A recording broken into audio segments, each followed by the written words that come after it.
Buenas noches, profesor. Hoy voy a comenzar a explicarle la simulación transistoria en LTSpice, en el circuito en el software donde nos ha indicado. Este es un análisis del circuito RC. Vamos a describir primero el circuito. Nuestro circuito está compuesto por la fuente de voltaje de 9 voltios, por una resistencia de 200 ohmios y una segunda resistencia de 100 ohmios. Y bueno, el condensador 1, que es de un microfaradio, que está en paralelo con R2, como puede visualizar. Se trata de un divisor de voltaje con una rama de resistencia condensador que permite observar cómo se comporta el sistema al encenderse la fuente. Ahora procedemos a explicar los comandos. Por ejemplo, el comando del punto tran 0,6 m startup. Vamos a paso explicar qué significa. El punto tran indica una simulación transistoria en el dominio del tiempo, claro. Y el 0,6 m es la duración de la simulación, que sería 600 microsegundos. El startup, como el startup, startup, el startup obliga a iniciar con el condensador descargado, sin condiciones iniciales, ¿no? Claro. Este tipo de análisis nos permite ver cómo varían las corrientes y tensiones con el tiempo, justo después de aplicar el voltaje. Las corrientes que podemos observar en este gráfico son tres.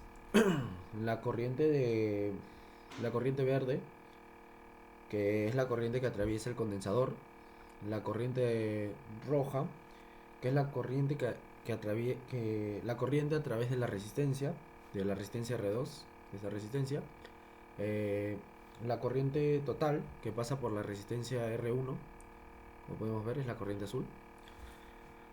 Y también podemos ver su comportamiento, ¿no? Por ejemplo, de la corriente verde podemos ver que al inicio el condensador se comporta como un cortocircuito, permitiendo que fluya mucha corriente. A medida que se va cargando, la corriente disminuye. Finalmente, el condensador se carga completamente y la corriente se vuelve prácticamente cero.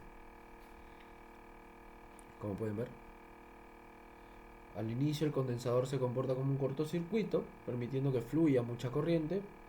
A medida que se va cargando, la corriente disminuye y finalmente el condensador se carga completamente y la corriente se vuelve prácticamente cero, como podemos observar acá.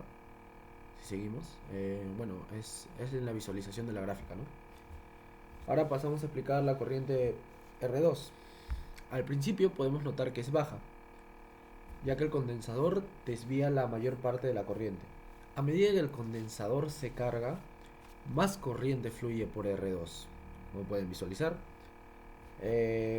Termina estabilizándose en 90 miliamperios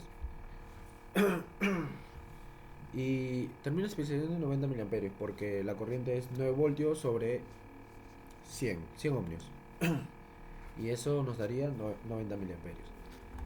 En la corriente azul, como podemos ver, la corriente total que pasa por R1 es la suma de las corrientes de el condensador 1 y la resistencia 2. Al inicio, en un valor más alto, bueno, sería 0, en un valor más alto, cuando el capacitor absorbe corriente rápidamente. Con el tiempo, podemos ver que se estabiliza.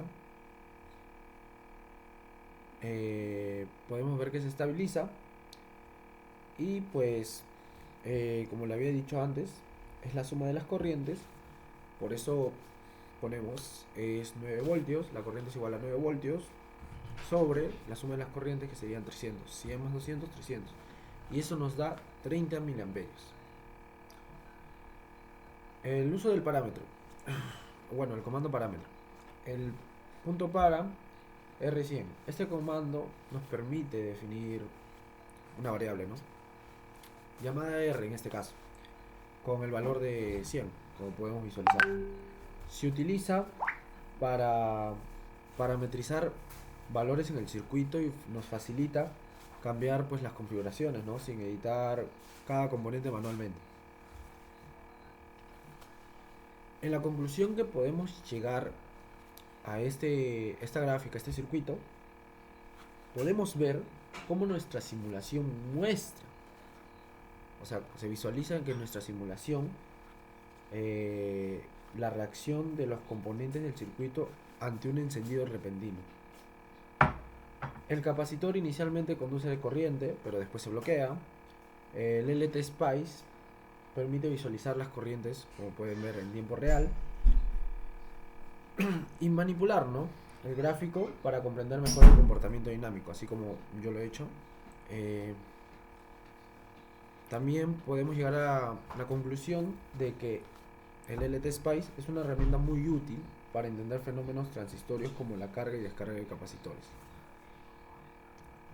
Eso sería todo. Muchas gracias, profesor.